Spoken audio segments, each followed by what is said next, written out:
A black woman was kicked out of the pilot camp for no other reason but pure racism, and she didn't say a word when it happened, not because she agreed, not because she was afraid, but because she knew something no one else did. She knew she would return.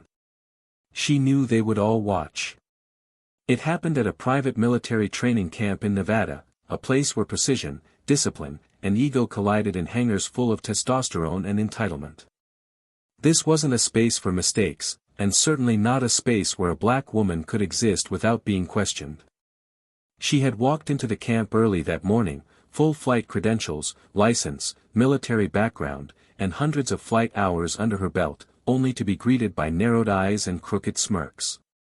From the moment she introduced herself, she was treated like an intruder.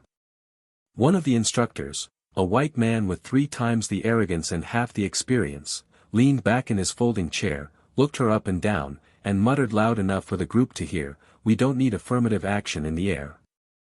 If you're here to check a box, you can leave now." A couple of the others laughed.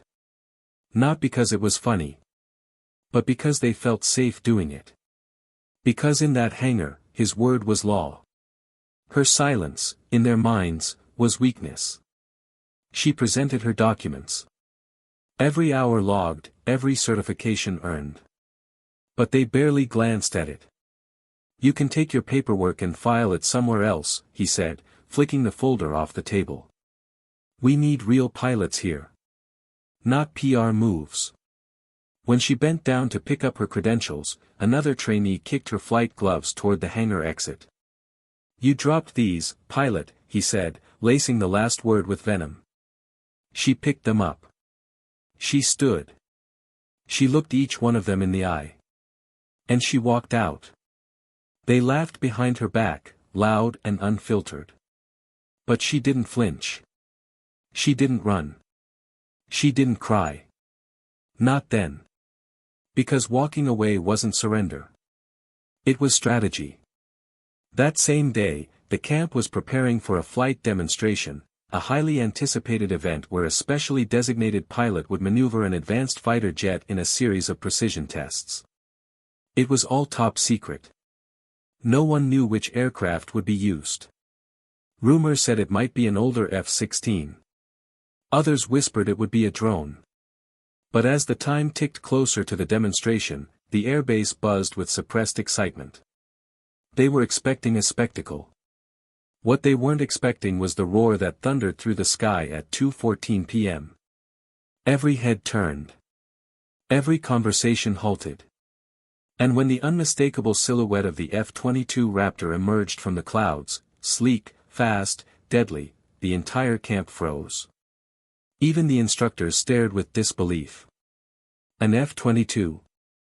Here. It didn't land immediately. Instead, it performed a low pass over the runway, a razor-sharp bank, and then an inverted maneuver so clean, so calculated, that even the cockiest pilot on the ground swallowed hard. That wasn't a simulation. That wasn't luck. That was mastery. The jet looped back and touched down with surgical precision. And when the cockpit opened, she climbed out. Her helmet tucked under one arm, her expression unreadable, she walked toward the same group of men who had told her she didn't belong. No one said a word.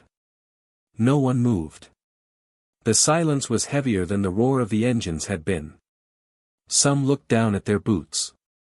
Others tried to pretend they were surprised. But all of them, every last one, knew what had just happened. She had flown a plane none of them had ever been allowed near. She had executed a sequence no one in that camp could perform. And she had landed like she'd done it 1,000 times, because she had. And then, just when the silence was starting to turn into whispers, an unmarked black SUV pulled up beside the runway. A general stepped out. Decorations on his chest. Authority in his stance. He walked straight toward her, ignoring everyone else. He shook her hand. "Thank you for stepping in today. The original pilot fell ill. We appreciate your discretion." And just like that, the truth began to unravel. She wasn't just a pilot. She wasn't even just better. She was in a league they didn't know existed. She had trained where they had never been allowed. She had flown missions they had never heard of. And she had returned, not for revenge, but to remind them who she was. But here's the thing. That wasn't even the twist. Because what happened after that landing, what she revealed, what the general announced, what she had been holding back all along, would leave every one of those men not only shocked, but permanently humbled. So now the question is, what power was she hiding all this time? And when the truth comes out, will it just be justice, or will it be something even greater? Stay until the end. Because this isn't just a story about flight. It's a story about falling, and rising higher than they ever thought possible. To every black viewer watching this video, we see you, we hear you, and we stand with you. Plow of Twist does not tolerate racism or discrimination in any form. These stories are a tribute to resilience, dignity, and the power of rising above hate. You're not alone, your story matters. Now, sit back and enjoy this powerful journey. Don't forget to subscribe to Plow of Twist for more stories that challenge, inspire, and surprise. Her name was Aaliyah Carter, and ever since she was 12 years old, she knew she belonged in the sky. Raised in a modest two-bedroom house in Birmingham, Alabama, by her grandfather, a decorated war veteran and a retired airman, Aaliyah grew up with stories of flight, stories not found in textbooks or on news broadcasts. Her grandfather never glorified war, but he spoke of discipline, precision, respect, and above all, the silence and freedom he felt when flying above the clouds. For Aaliyah, the air was not just a space to conquer. It was home. It was sanctuary. While the world below judged her skin, her gender, her voice, up there, none of it mattered. And it was in that contradiction, that painful gap between earth and sky, that her fire was forged. Aaliyah didn't come from money. Her mother, who worked night shifts at a local hospital, passed away from a stroke when Aaliyah was just 14. After that, her grandfather became everything, mentor, guardian, and the silent witness to every triumph and every tear. He saved every penny from his military pension to enroll her in flight school. Aaliyah didn't waste a second. While other teens were worrying about prom or parties, she was studying aerodynamics, memorizing cockpit layouts, and volunteering at the airstrip just to get close to the planes. People noticed her dedication, but they rarely acknowledged it. She was often mistaken for the assistant, the coffee girl, the technician. Rarely the pilot. But she never corrected them, not right away. She waited until she was in the air, because that's where her truth was undeniable. By 25, Aaliyah had more flight hours logged than most of her male peers. She had completed advanced simulations, survived high-G training, and passed every qualification with near-perfect scores. Yet the doors to elite programs remained closed. Rejections came wrapped in compliments. Impressive, but not quite the right fit. Strong candidate, but we're looking for someone with a different profile. Behind every soft-spoken "no" was a brick wall she couldn't break with credentials alone. She began to understand that talent wasn't the currency most of these institutions valued. It was familiarity. Legacy. Skin tone. Gender. Still, Aaliyah kept going. Not because she believed the system would suddenly make room for her, but because giving up would mean proving them right. When the opportunity to attend the Valkyrie Tactical Aviation Camp arrived in her inbox, she hesitated for the first time in years. Valkyrie was known not only for its intense training programs but also for its deeply rooted culture, tight-knit, insular, and dominated by sons of generals and grandsons of war heroes. But her grandfather encouraged her to apply. "Show them how high you can fly, even with the wind against you," he said. And so, she did. The camp was located on a restricted base in the Nevada desert, surrounded by dunes, fences, and silence. Upon arrival, Aaliyah felt the change in atmosphere immediately. The other trainees, most of them white men in their late 20s and early 30s, greeted one another like old college friends. Inside jokes. Slaps on the back. Shared stories from units she'd never been part of. She tried to introduce herself. Few made eye contact. Some pretended not to hear her. One, a lean, broad-shouldered man with perfectly gelled hair and a jawline that looked carved by the military itself, smirked and said, "Did you take a wrong turn on the way to the nursing corps?" His name was Tyler Maddox, and his voice carried authority, not because he'd earned it, but because everyone acted like he had. Tyler wasn't officially the leader of the group, but it was clear he set the tone. A decorated pilot with a famous last name and a record polished by legacy, not merit. His father was a retired Air Force general, and his uncle sat on the board that partially funded Valkyrie's operations. Tyler was used to being listened to. He was used to laughing loudly and never being challenged. And he took one look at Aaliyah and saw someone who, in his mind, was nothing more than an interloper, a challenge to the order he'd always benefited from. On the second day, during orientation, Aaliyah stood in the flight hangar waiting for her equipment assignment. The commanding officer hadn't arrived yet, so the group lingered in conversation. Aaliyah approached the lineup and asked a trainee where the navigation gear was stored. Before he could answer, Tyler turned, looked her over, and said, "Don't worry about the gear, sweetheart. You won't be needing it. Unless you're planning on cleaning the cockpits." The laughter that followed was scattered but loud enough. Another trainee, Jackson, chimed in, "Did they seriously let her in? Who vouched for her? That's brave." Someone else added, "Probably filling a quota. Gotta keep up appearances, right?" Aaliyah's knuckles tightened, but she didn't respond. She turned, walked to the gear room, found the equipment herself, and came back. When she began suiting up, Tyler raised an eyebrow and asked, "You actually think you're flying today?" She nodded without looking up. "I know I am." That afternoon, the group was divided into pairs for simulator trials. Aaliyah was paired with Jackson. The two sat inside the mock cockpit, running through mission scenarios. She executed every maneuver with sharp instinct and calm precision.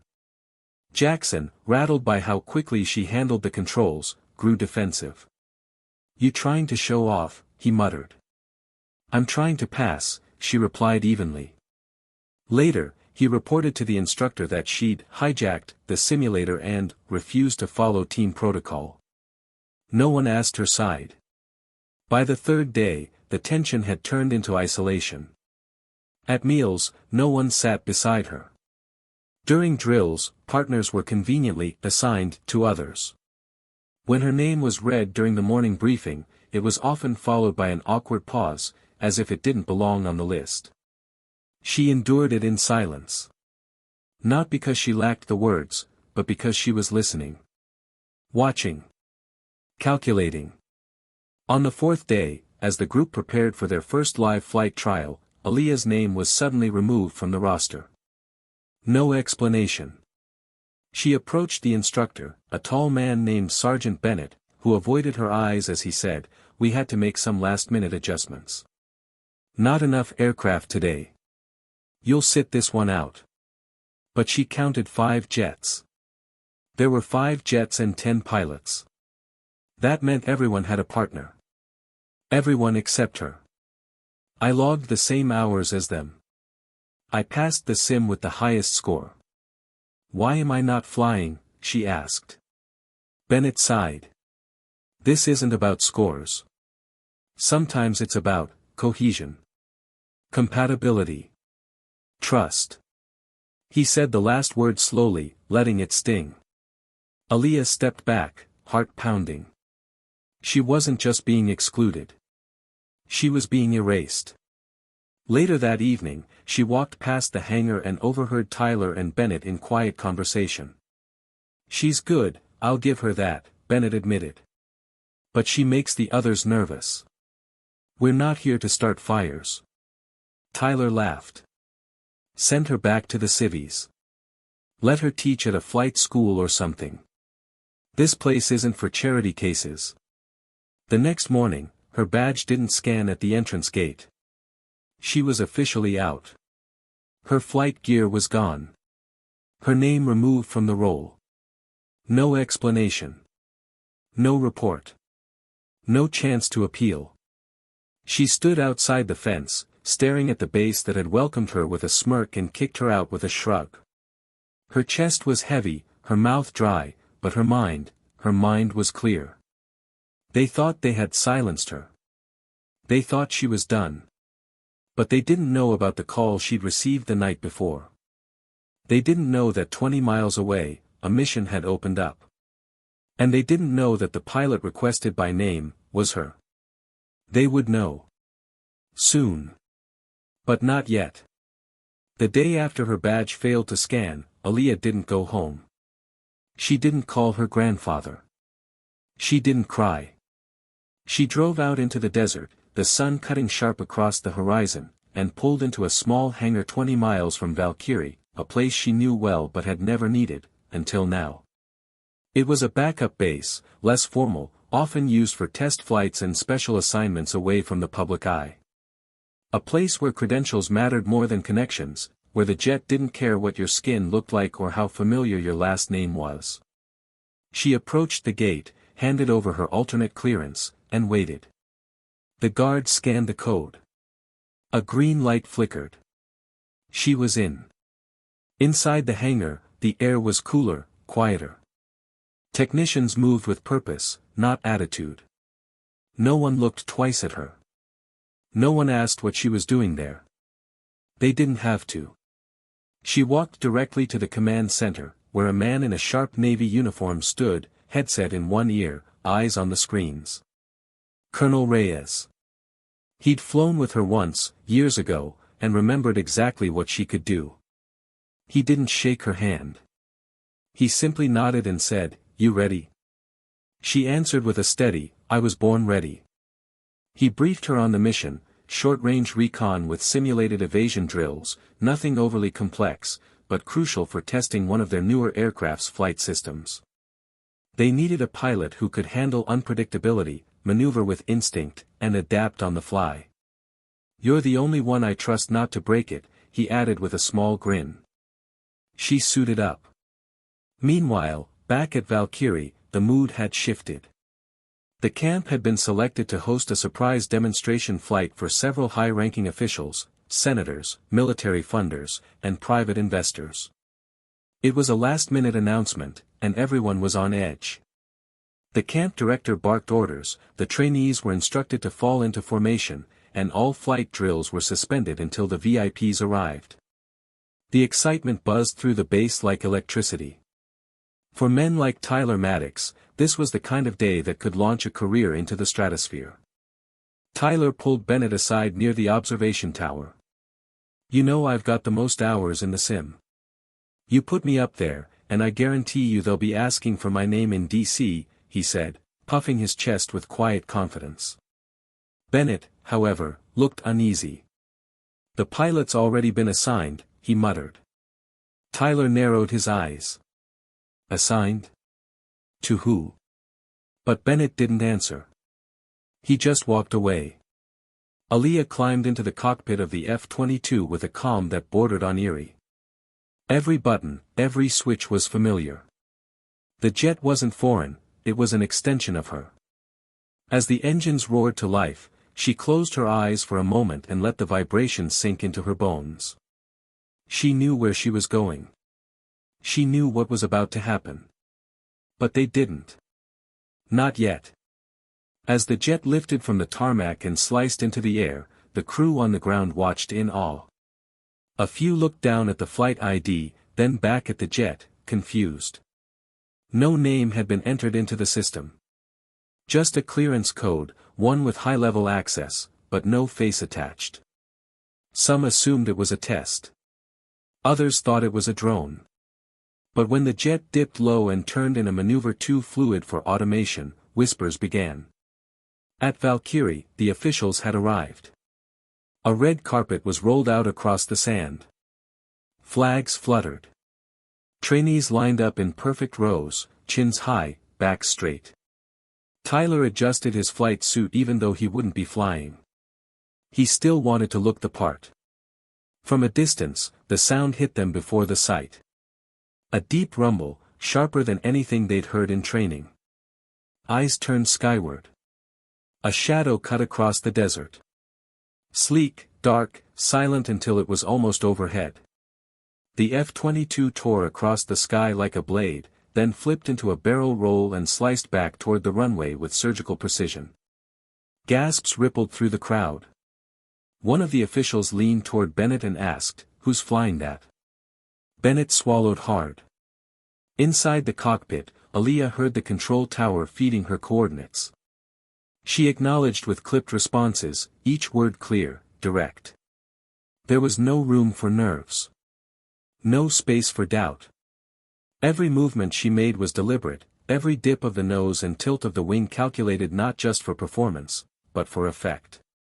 She wanted them to watch. She wanted them to feel it. At the camp, silence hung heavy as the jet made its final loop, dipping so low that dust rose in its wake. Then, with a slow, deliberate elegance, the aircraft positioned itself for landing. It touched down smoothly, effortlessly, as if it had been designed for that very runway. No one moved. No one spoke. The jet taxied to a halt.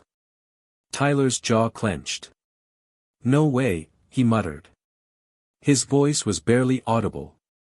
Bennett stepped forward, shielding his eyes from the sun as the cockpit began to lift. And then, there she was. Helmet off. Eyes forward. Stepping down from the aircraft with quiet, undeniable control. The crowd didn't know how to react. Some clapped out of reflex. Others stood frozen, unsure whether to feel pride or embarrassment. The officials looked between each other, murmuring. One of them even turned to Bennett and asked, "Why wasn't she on the roster?" Tyler's voice broke the silence. He stepped forward, trying to mask his disbelief with a smirk. "So that's what this was about. A PR stunt. You come back just to prove a point." His tone was sharp, but beneath it was something else, fear. Confusion. Aaliyah looked at him, her expression unreadable. "No. I came back to do what none of you could." The camp director approached, face pale. "Who authorized this?" he barked. "Who let her near that plane?" Before anyone could answer, a black SUV rolled across the sand and stopped near the runway. A man stepped out, metals glinting in the sun. General Dalton. A name that carried weight. He walked directly to Aaliyah and extended his hand. "Thank you, Captain Carter. You saved us from a national embarrassment. The original pilot fell ill this morning. Your name was the first that came to mind." The hush that fell over the camp was suffocating. But she didn't bask in it. She didn't gloat. She simply turned toward the group she once stood among, only now they were beneath her, and said, "You said I didn't belong." But the sky never said that. Still, even as the humiliation began to sink into their faces, even as whispers turned into disbelief, what none of them knew was that this moment, this dramatic landing, this unexpected return, was only the beginning. Because there was something else. Something no one at Valkyrie could have predicted. Something about the files Tyler had falsified. About the pilot who had fallen ill. About the real reason Aaliyah had been expelled. Something that would change everything. And it was coming next. The air was thick with a silence no engine could drown out. Aaliyah stood still, dust swirling at her boots as the F-22 cooled behind her. Around her, the crowd remained frozen, not by awe anymore, but by something else. Something shifting. The officials whispered amongst themselves with furrowed brows, and the trainees exchanged glances, unsure whether they should feel ashamed, impressed, or afraid. But Aaliyah wasn't watching them. Her eyes were locked on Tyler Maddox, who had taken a half-step back when the general called her "Captain." His mouth twitched with the beginning of a smirk, like he was searching for a way to reassert control. But there was nothing left to grab. The ground beneath him had already begun to shift. General Dalton turned to the crowd, speaking with a firmness that made everyone instinctively straighten. Today's flight was not only a success, it was an act of service. When we needed a pilot capable of handling our most sensitive equipment on a critical day, only one name met the requirements. Captain Carter stepped in without hesitation and performed with excellence. Let that be a lesson in preparedness and humility. He didn't need to look at anyone in particular for his message to land where it was intended. Still, the unease didn't settle. A murmur spread across the back ranks. Something about the flight list. About missing files. Bennett stepped away from the crowd, fumbling nervously with a clipboard. His eyes flicked through the names, the schedules, then landed on the one line no one had expected to revisit. Aaliyah's original entry, flagged, reassigned, marked, ineligible due to trust concerns. His face paled.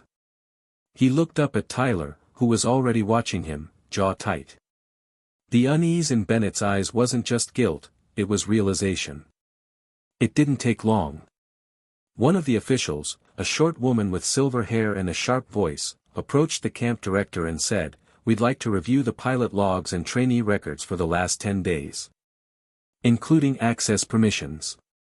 Her tone made it clear it wasn't a request. The director stammered something about protocol. She didn't blink. Now. The crowd began to disperse under quiet orders. The demonstration was over, but the performance had just begun. Aaliyah didn't move. Her body was still, but her senses sharpened. She could feel the tension building around her, not aimed at her anymore, but because of her.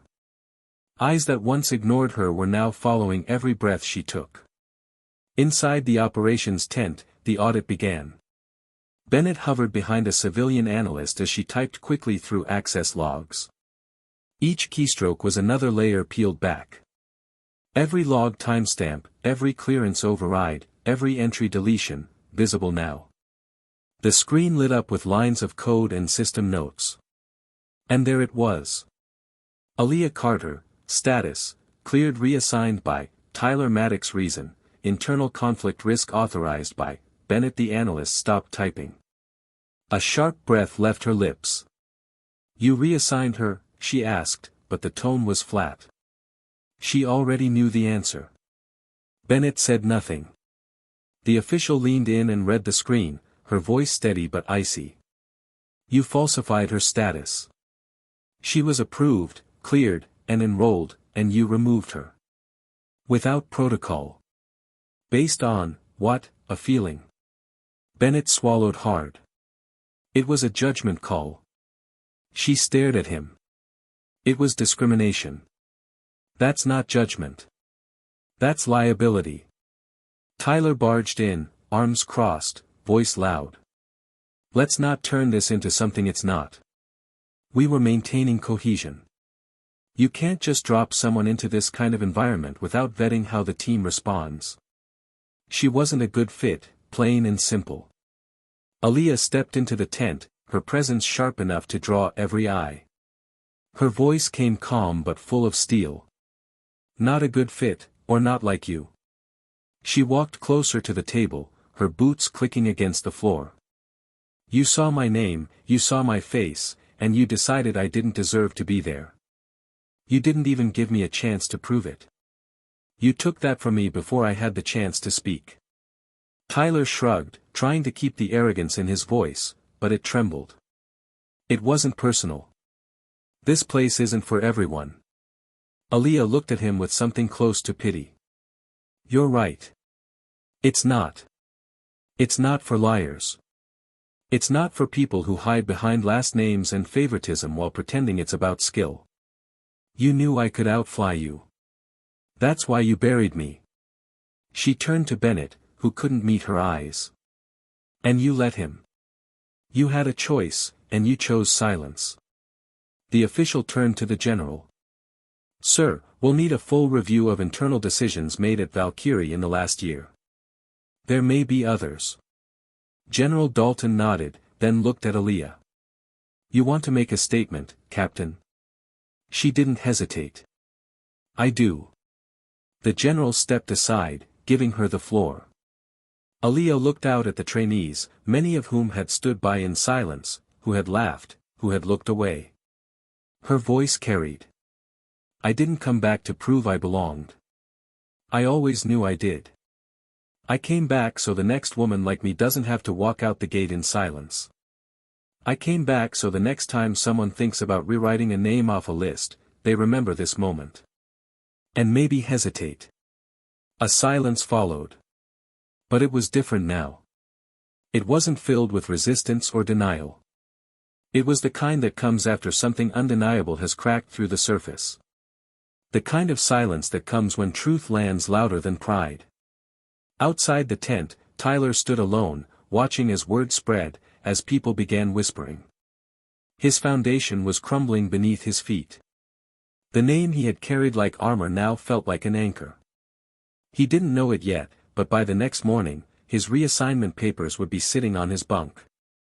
Bennett would be placed under review. The camp's operational structure would change. And the sky Aaliyah had once flown alone would be opened, for more. But for now, she stood at the edge of a storm she had calmed with nothing more than truth and flight. And yet, even in this moment of reckoning, there was still one thing no one had asked her. Why had she been near the second base that morning? Why was her clearance code ready before the call for a replacement had even gone out? Because behind the truth that had just unraveled, another truth waited in silence. One that not even General Dalton knew. And when that truth came out, it would change everything. The wind had picked up slightly, stirring dust across the base as Aaliyah stood alone outside the operations tent, her fingers still trembling from the weight of everything that had just been said. But it wasn't nerves. It wasn't fear. It was something deeper, adrenaline mixed with a rising current of clarity. What she had exposed was only the surface. The full truth, the one still buried beneath procedural files and secret briefings, was more powerful than any landing or speech. It was the reason she had kept her silence when her name disappeared from the flight roster. The reason she didn't demand justice, because she already knew what was coming. She had helped set it in motion. Back in the restricted comms room, General Dalton stood facing a secure console. His jaw was clenched tight as he listened to a voice on the encrypted line. The voice belonged to the director of the Tactical Integrity Division, someone who rarely called directly. The topic wasn't just the corruption exposed at Valkyrie, but something larger. A red-flagged report had resurfaced, one that connected Tyler Maddox to a falsified medical report submitted 3 weeks prior. A report that declared the original F22 demonstration pilot medically unfit. The same report that allowed a replacement to be pulled at the last minute. But the truth was brutal, the original pilot hadn't been sick. He had been grounded, deliberately. Dalton ended the call and turned slowly toward the analyst who had been quietly observing. Pull the comms log from 2 nights ago. I want every outgoing message from Maddox's terminal. In another building, Tyler paced furiously, hands raking through his hair. He had expected fallout, reputation damage, maybe suspension, but this was different. People weren't just distancing themselves from him. They were angry. Trainees he had once controlled with silence were now exchanging looks of disgust. Officers who once praised his instincts now walked past him as if he were invisible. He stormed toward the flight deck, eyes locked on the hangar. Aaliyah was still there, speaking with one of the mechanics. You planned this, he said, voice loud enough to echo across the space. Aaliyah turned slowly. Her face was calm, but her eyes narrowed just enough to make him pause. She didn't respond right away. She let the silence stretch until it forced him to fill it. You knew about the mission. You knew they'd call you. You set me up. She didn't flinch. I didn't need to set you up, Tyler. You did that yourself the moment you erased my name. He stepped closer, jaw tight. You wanted this. The spotlight. The speech. You wanted me out. Aaliyah's voice cut through his like wind through dry branches. I wanted fairness. You couldn't handle that. You lied. You manipulated. You made sure I wouldn't get my chance, and when I did anyway, you still can't stand it. He stared at her, chest heaving. You don't understand what this place is.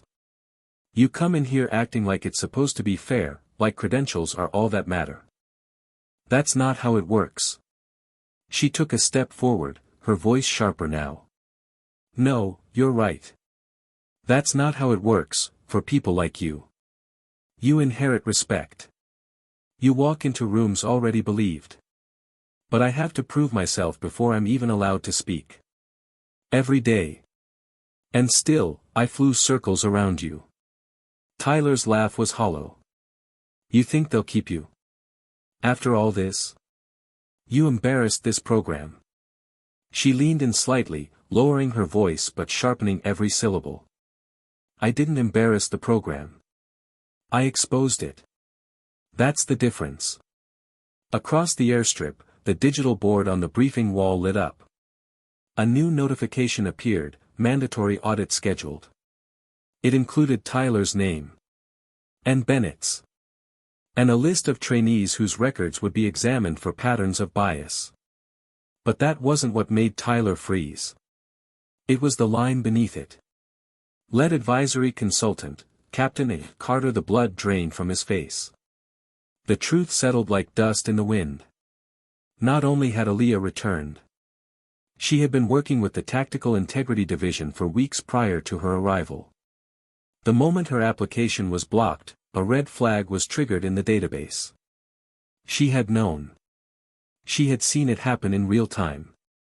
And instead of fighting back with noise, she had let the system trap itself. Every lie. Every reassignment. Every deleted entry. It had all been recorded. He looked back at her, voice barely a whisper. You were watching us. She didn't smile. There was no triumph in her expression, only resolve. No, Tyler. I was watching the system that protects you. He sank onto the nearest bench, the weight of what she said crashing through him. Every act he thought he'd gotten away with had been seen. Tracked. Preserved. Aaliyah didn't just return to clear her name. She had come back to reset the rules. In the mess hall later that evening, the camp was quiet.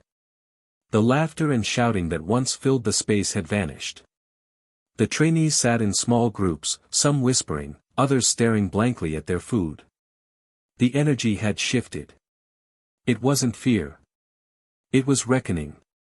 For the first time, they were forced to question what they had accepted, what they had ignored. And more importantly, why? Aaliyah walked in and sat alone, not as a statement, but because it was habit. A few looked her way. One of the younger trainees, Marcus, stood slowly and walked to her table. He hesitated, then sat across from her. He didn't say anything at first. Just looked at her, like he was seeing her clearly for the first time. Then he said, I watched the flight recording. You were better than any of us. Aaliyah looked up. I didn't need to be better. I needed to be allowed. He nodded, eyes lowering. I should have said something. When they laughed. When they kicked you out. I just didn't want to be next. She studied him for a moment, then said, now you know how it feels. He looked up, pain visible. I do. I really do. More silence passed. Then, slowly, a few others got up and joined the table. No grand apologies. No big gestures. Just presence. A quiet acknowledgement that something had shifted, and it wouldn't be forgotten. But as the evening wore on, Aaliyah stepped outside. She looked out at the desert sky, stars slowly blinking into view. Her mind was still turning. She had won a battle, yes. But the war, the real one, was just beginning. Because there were more Valkyries out there. More gates quietly locking behind young women who dared to dream. More files being rewritten by men in quiet rooms. And Aaliyah Carter knew she wasn't done. Not yet. Not until the next girl walked through that gate and was met not with silence, but with a salute. The atmosphere across Valkyrie shifted in ways that went deeper than silence or protocol. It wasn't just about Tyler Maddox anymore. What had been exposed wasn't a single act of sabotage, it was an entire culture of unchecked favoritism, backdoor deals, and whispered assumptions disguised as standards. The trainees, the instructors, the visiting officials, even the base maintenance staff were moving differently now, glancing at each other not just with judgment or caution, but with the uncomfortable recognition of complicity. The illusion of meritocracy had cracked wide open, and the question wasn't just who had caused it, but who had allowed it to stand for so long. And for the first time in years, people who had held power without ever being questioned were now the ones being watched. Inside a conference room near the command center, Aaliyah sat at a long steel table flanked by two officers from the Tactical Integrity Division. Papers were stacked in neat piles. Screens flickered with performance records, emails, voice transcripts. The lead officer, Lieutenant Garrison, looked over the documentation with a weariness that only came from having seen this kind of rot before, only this time, it had come from somewhere unexpected.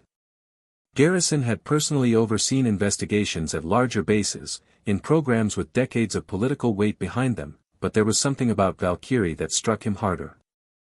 Maybe it was the casualness of it. Maybe it was the way the trainees laughed so easily while erasing someone's worth. Or maybe it was the way Aaliyah had never screamed, never begged, just waited, knowing the moment would come.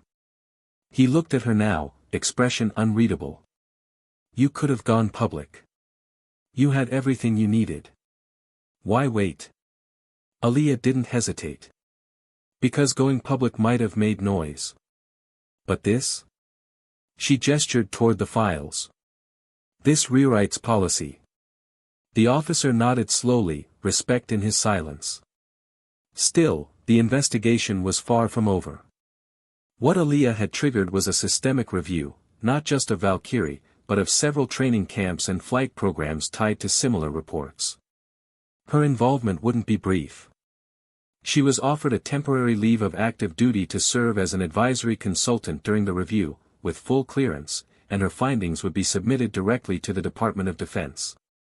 It was more responsibility than she had expected, and came with weight she hadn't fully prepared for. Not because she doubted her ability, but because now she had to step into a role where silence would no longer protect her. Her voice would become policy. And the scrutiny would multiply. Later that week, Aaliyah walked through the base alone, passing hangars that still buzzed with the sound of drills, engines, and orders, but it was different now. Instructors nodded at her. Trainees stepped aside, not out of fear, but out of acknowledgement. She wasn't an outsider anymore. She had become something else entirely, a figure people would have to answer to, even if they didn't understand how she got there. She passed Marcus on her way to the tower. He looked up from the navigation charts and gave a small nod. She returned it. He didn't say anything. He didn't need to. The new cadet applications had started to change. More women. More diversity. People who had once been discouraged from applying were now being recruited. The camp director had been placed on extended leave. Bennett resigned quietly. Tyler's reassignment went through. He had been stripped of his lead trainee status, and although his discharge wasn't public, it was made clear that his career in elite aviation programs was over. His name had become radioactive. But even with him gone, his presence lingered in conversations, in awkward pauses, in the unspoken guilt that the others now had to live with. Aaliyah had access to all of it, every file, every statement, every apology. Some were sincere. Others, thinly veiled attempts to preserve reputations. But one file stuck with her. It was a private email draft, never sent, pulled from the internal servers. Written by Tyler 3 days after her flight. It wasn't addressed to her. It wasn't an apology. It was a confession of sorts. He had written that he always knew she was better than him. That the moment he saw her name on the list, he knew what it meant. He saw her credentials, her hours, her record. He knew he couldn't compete. And that's why he had to get rid of her. He wrote that he didn't hate her, he envied her. But he had grown up in a world where envy turned into elimination. Where control meant safety. And for the first time, he admitted to himself that maybe the system didn't just protect people like him, it broke anyone who wasn't. She closed the file. She didn't feel vindicated. She didn't feel angry. She felt something colder. A weight of understanding that was more exhausting than satisfying. Later that evening, Aaliyah sat alone in her quarters, staring at the ceiling fan as it turned slowly overhead. A knock came at the door. When she opened it, General Dalton stood there. He wasn't in full uniform. His face was tired. "I won't take much of your time," he said. "I just came to say that what you did here, it won't disappear. It matters." She didn't respond right away. Finally, she asked, "Do you think it'll change anything?" He looked down for a moment. "I think it already has. And I think it'll cost us, too. Some people won't accept it. Some will fight it quietly. Some loud. But we're already past the point of pretending." She stepped aside, letting him enter. They sat across from each other at the small table in the corner. He continued, "I've led teams in war zones. I've seen what power does to people when it's unchecked. But what I saw here was different. It wasn't about weapons.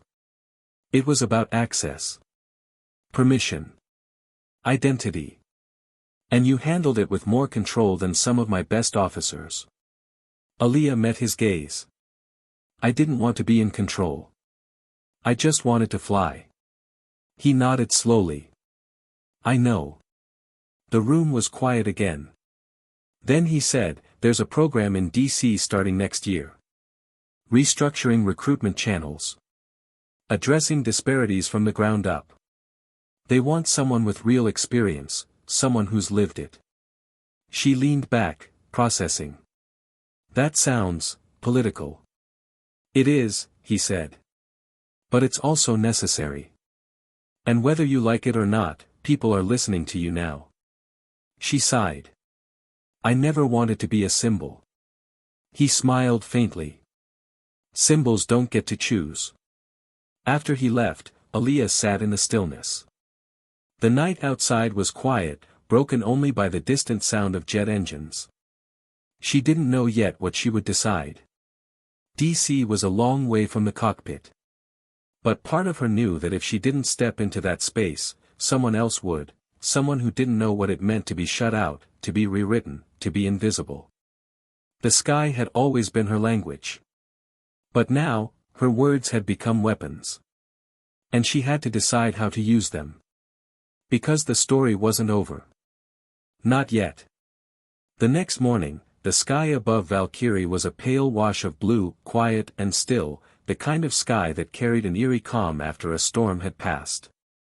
Aaliyah stood at the edge of the runway alone, her boots pressed into the earth that once denied her, now somehow different, though still familiar in its silence.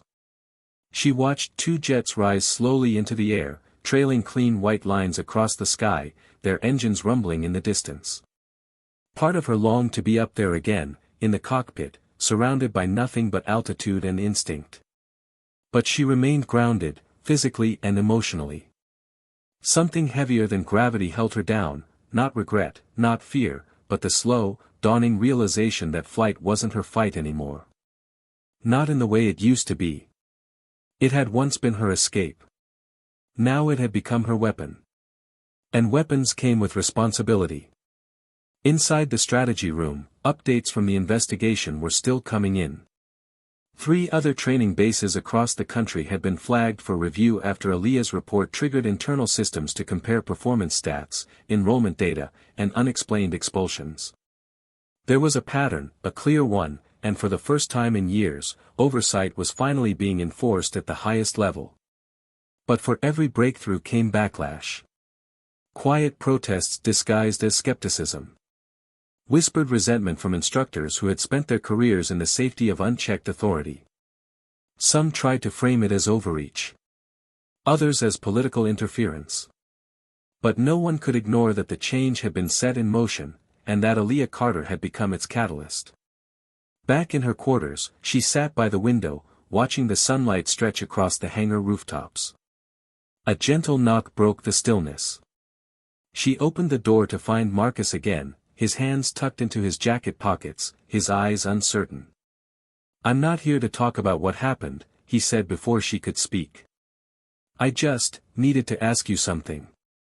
She stepped aside and let him in. He sat down slowly at the edge of her table, glancing around the room like he was searching for the right words. "When you left that day," he began, his voice low, "when they shut you out and acted like you didn't matter, how did you not fall apart? I mean, I saw it. I watched it. And I hated how quiet I was. I hated that I did nothing. And even now, after everything, I keep thinking about how easy it would have been to speak up. Just once. I don't know why I didn't." Aaliyah didn't interrupt. She let him spill it out. The guilt. The confusion. The grief of recognizing his own silence too late. He kept going. "People are talking like you're some kind of hero now. But no one really understands what you walked through. Not really. And I guess I just want to know if you still believe in this place. After everything it did to you. After what it almost cost you." Her response came slowly, carefully measured. "I never believed in the place, Marcus. I believed in the sky. I believed in the work. In the skill it takes to be up there, and the way it makes all the noise down here feel small. I believed in what we could be, if we stopped lying to ourselves. But this place. This camp. It didn't break me because I never gave it the power to define me. You only fall apart when you tie your worth to people who can't see you. I let them doubt me, but I never doubted myself." He lowered his eyes, her words hitting something raw inside him. "I want to be better," he said quietly. "Not just for show. For real." She nodded. "Then start by being loud next time. Even when it's uncomfortable. Especially then."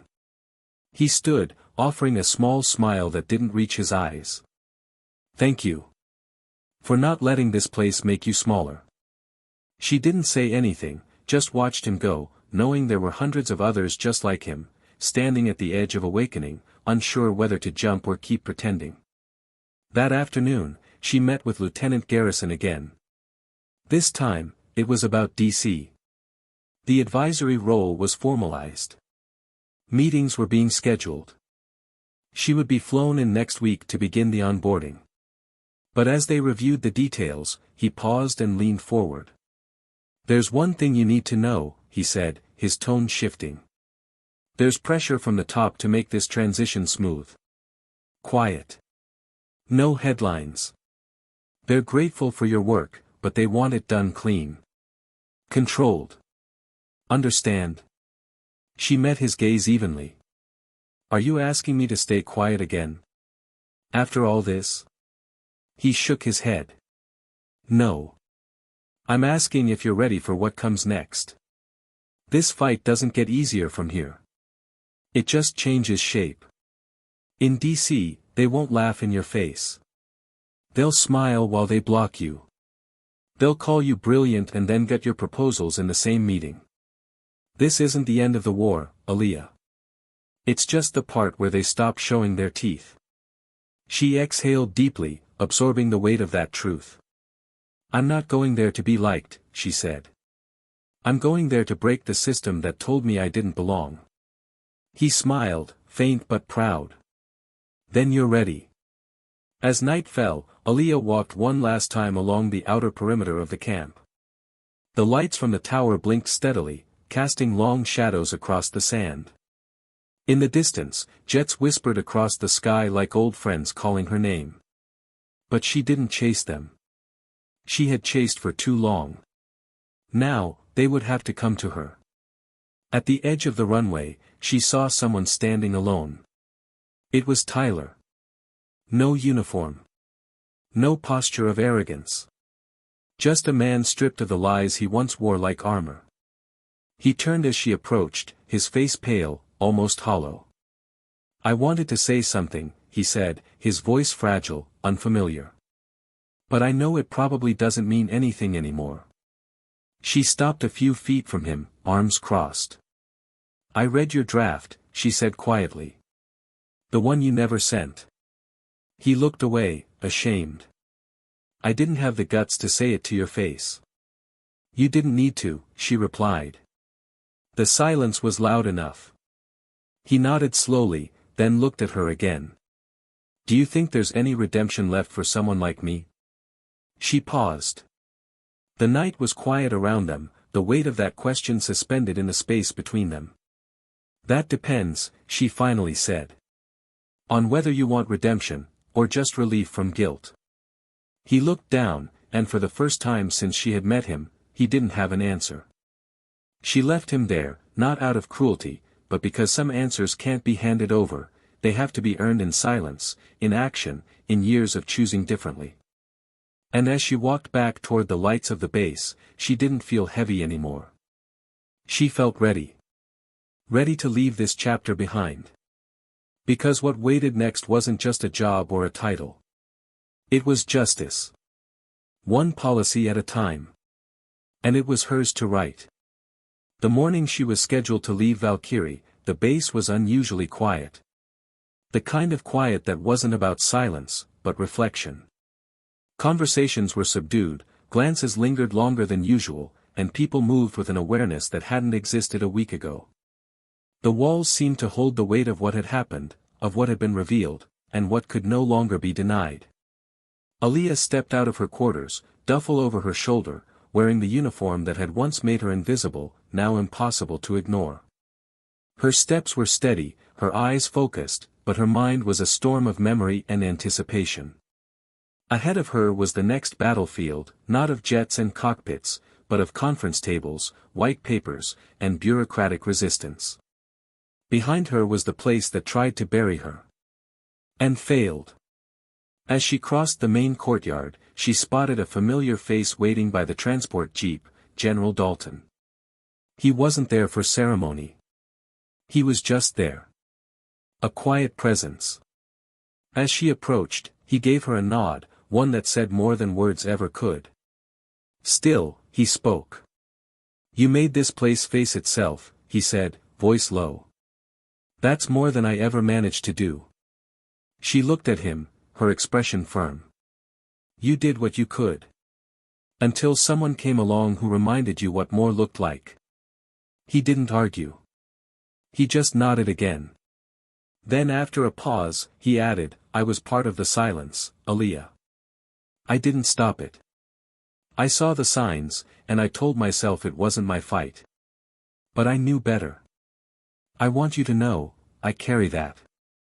She didn't look away. "Then carry it. But don't stop there. Speak louder now. Speak when it costs something." He stepped back, gesturing toward the jeep. "We've arranged for a private flight from Nellis. You'll be in D.C. by nightfall." She turned, took a final look at the base that had tested her, shaped her, scarred her, and without another word, climbed into the vehicle. The driver pulled away slowly, and as the gates opened ahead, she let herself exhale. But peace wouldn't come yet. There was still more to do. By the time her boots hit the polished floors of the defense office in D.C., the world had already begun shifting around her. Her face had appeared in reports, her name threaded into advisory memos and institutional documents. They referred to her as Captain Carter now, with the weight that used to come begrudgingly but now came with a sharper edge, respect earned through exposure, not endorsement. She was escorted through the halls by a civilian liaison who moved with nervous energy, speaking fast and avoiding eye contact. "You'll be meeting with the Joint Policy Review Board this afternoon," he said, glancing at his tablet. "They're expecting a summary of your audit findings and preliminary recommendations on admission reforms. We've also arranged a private debrief with the Secretary of Defense." He's intrigued. Aaliyah responded with a simple, "Good," but her voice carried more than approval. It carried readiness. Inside the meeting room, she was greeted by a panel of 8 officials, each with decades of power between them, expressions carved from stone, posture stiff with anticipation. She stood at the head of the table, alone, no slides, no team behind her, just a folder in her hand and a truth they could no longer ignore. She began with facts, numbers, percentages, anomalies. She showed them data that outlined a pattern of exclusion masked as tradition, of cohesion concerns used to expel talent, of legacy preferences wrapped in language that looked neutral on paper but deadly in practice. She spoke without raising her voice, but with such clarity that the tension in the room sharpened with every sentence. She didn't ask for permission. She didn't soften her language. She told the truth. Then came the questions. Captain Carter, do you believe this pattern is intentional? Or a product of structural inefficiency? It's both, she said. But intent doesn't change the outcome. People are being shut out. Whether through malice or indifference doesn't matter to the one on the other side of the gate. Another board member leaned in. And what do you propose as a remedy? Reform sounds nice, but execution is messy. Culture doesn't shift overnight. She met his gaze. Culture shifts when policy forces it to. You make the rules. Enforce them.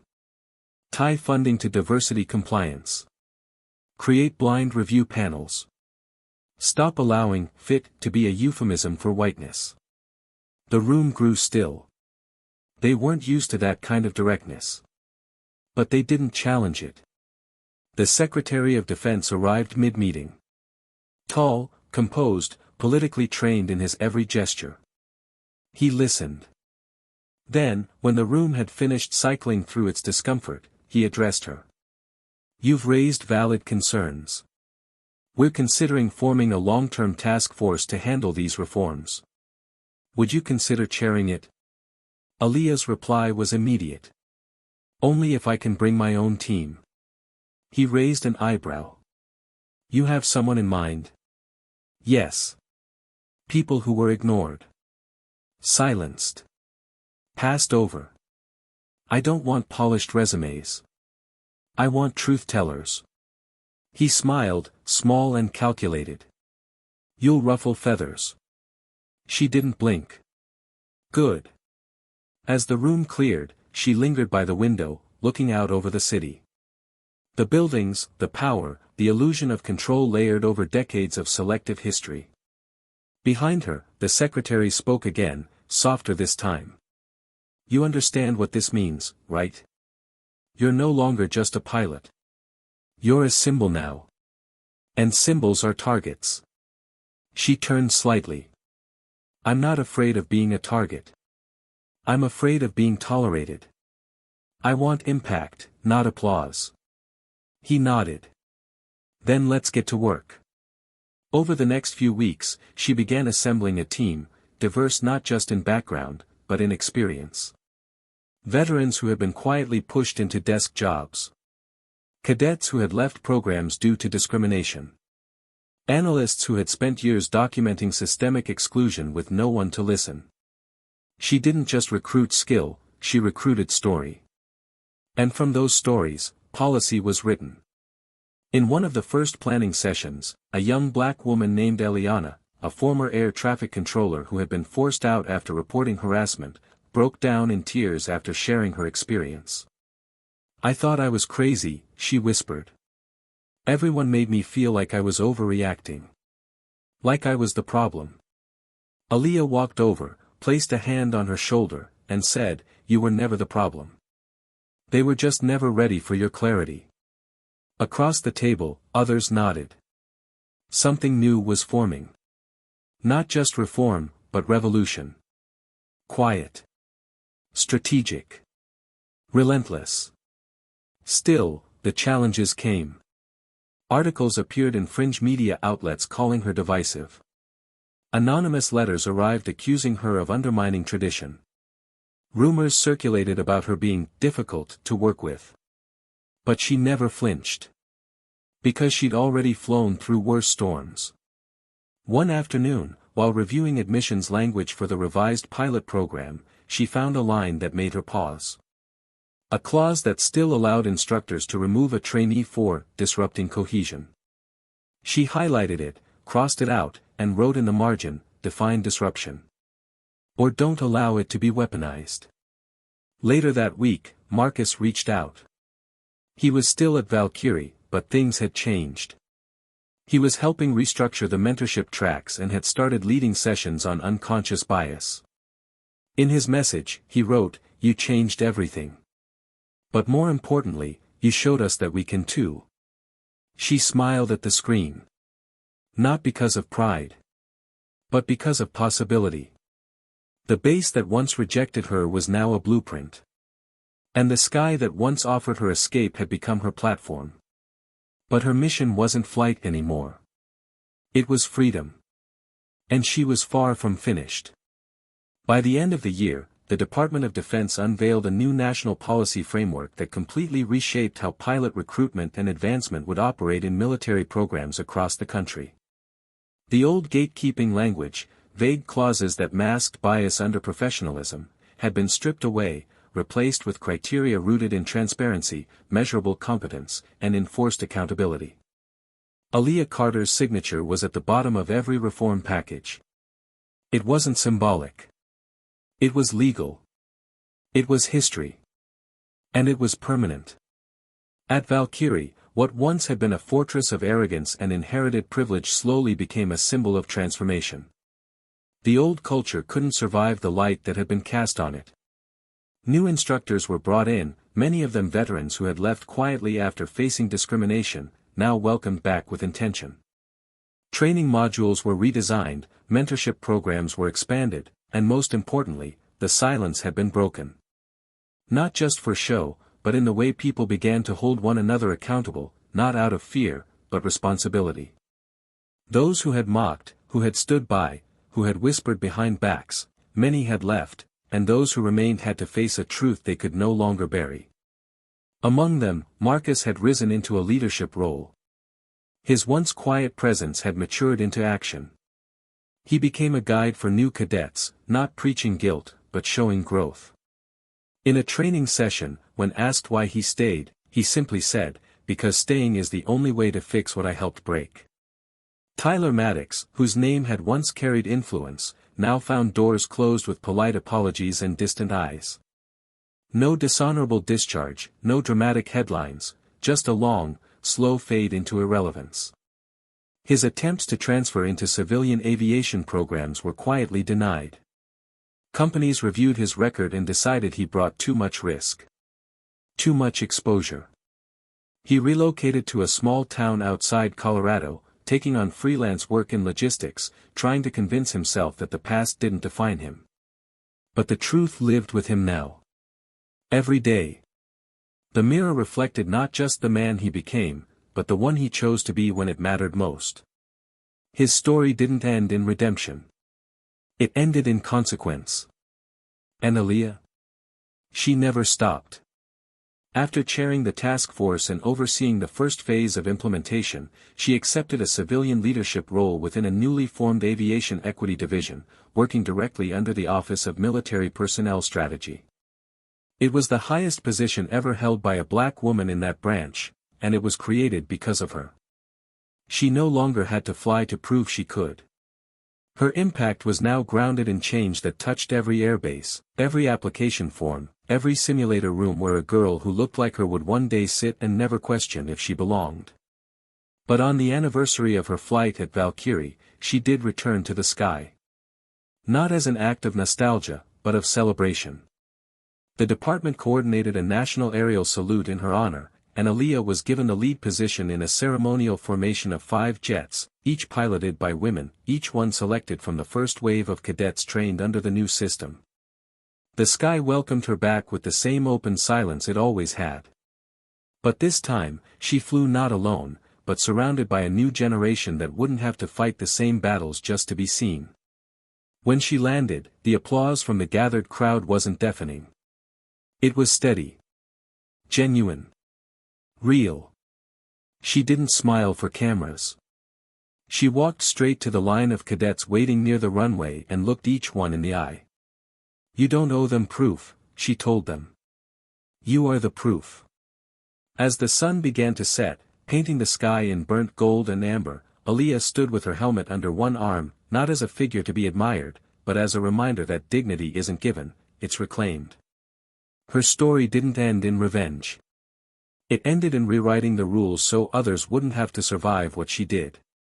That was the real victory. Now, let's pause for a moment, not just on the story, but what it meant. How many of us have felt unseen? Dismissed? How often have we watched someone with less heart, less experience, less truth take the place that should have been ours? And how many times have we been told to stay quiet, to be patient, to wait our turn? Aaliyah didn't wait. She didn't rage. She didn't scream for someone to hand her justice. She became it. Her journey reminds us that sometimes the most powerful resistance is presence. Persistence. Precision. You don't always have to destroy a system to change it, you just have to survive it long enough to expose it. And once it's exposed, you don't ask for space. You claim it. So now I ask you, the one listening right now, where in your life have you been shrinking to fit someone else's version of what's acceptable? Where have you been flying lower, just to keep the peace? What would happen if, just like Aaliyah, you rose higher? Let me know in the comments below. I want to hear your thoughts, your reflections, your moments of breakthrough. And if this story made you feel something, if it reminded you of your worth, or lit a fire where silence used to be, then do me a favor. Subscribe to Tales of Twist for more powerful stories like this one, where truth meets redemption and silence is no longer an option. Your story is coming. Make sure you're here to hear it.